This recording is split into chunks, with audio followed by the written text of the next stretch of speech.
A biologia evolui como todas as outras ciências, e um avanço que vem acontecendo nesse ramo são as células-tronco. São células capazes de autorrenovação e diferenciação em muitas categorias de células. Elas também podem se dividir e se transformar em outros tipos de células. Um outro fator fantástico é que as células-tronco podem ser programadas para desenvolver funções específicas, tendo em vista que ainda não possuem uma especialização. Basicamente, as células-tronco podem se autorreplicar, ou seja, se duplicar gerando outras células-tronco ou ainda se transformar em outros tipos de células.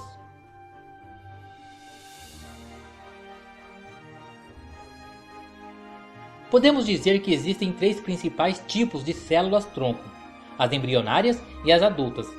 Essas células são encontradas principalmente na medula óssea e no cordão umbilical, e são oriundas de fontes naturais.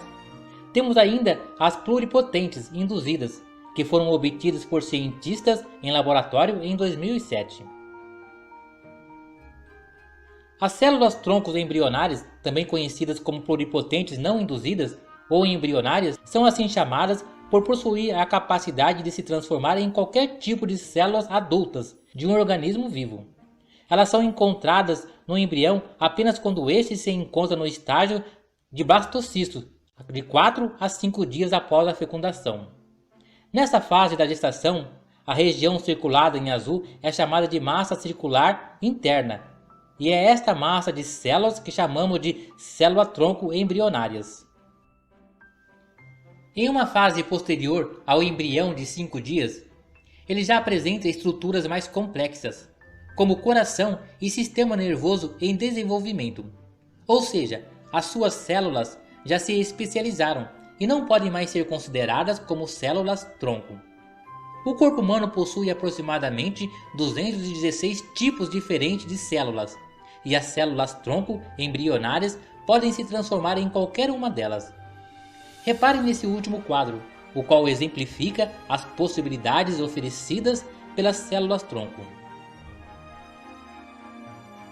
Na fase adulta, as células-tronco encontram-se principalmente na medula óssea e no sangue do cordão umbilical. Mas cada órgão do nosso corpo possui um pouco de células-tronco para poder renovar as células ao longo da nossa vida. Elas podem se dividir para gerar uma célula nova ou outra diferenciada. As células-tronco adultas são chamadas de multipotentes por serem menos versáteis que as embrionárias.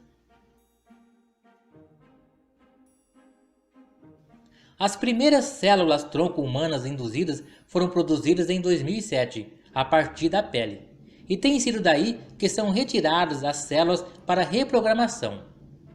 Mesmo que teoricamente, qualquer tecido do corpo pode ser reprogramado. O processo de reprogramação se dá através da inserção de um vírus contendo 4 genes. Estes genes se inserem no DNA da célula adulta, como por exemplo uma da pele, e reprograma o código genético. Com este novo programa, as células voltam ao estágio de uma célula-tronco embrionária e possuem características de autorrenovação e capacidade de se diferenciarem em qualquer tecido.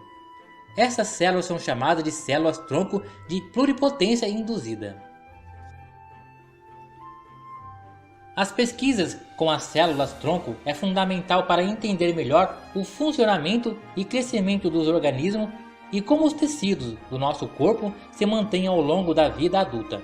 ou mesmo o que acontece com o nosso organismo durante uma doença.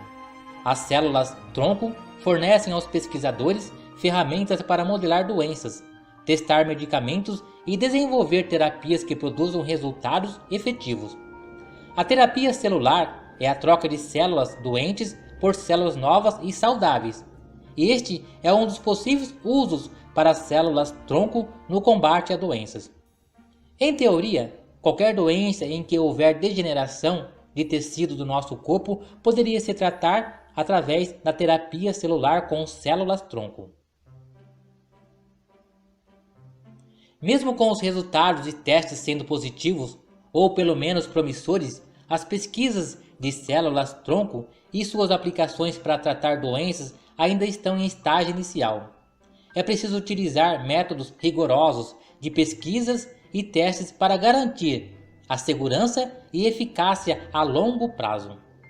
Quando as células-tronco são encontradas e isoladas, é necessário proporcionar as condições ideais para que elas possam se diferenciar e se transformar nas células específicas necessárias no tratamento escolhido. E para esse processo é necessário bastante experimentação e testes. Além de tudo, é necessário o desenvolvimento de um sistema para entregar às células a parte específica do corpo e estimulá-la a funcionar e se integrar como células naturais do corpo humano. Um forte abraço a todos. Deixem uma curtida nesse vídeo e compartilhem o mesmo para que essas informações possam alcançar o maior número de pessoas.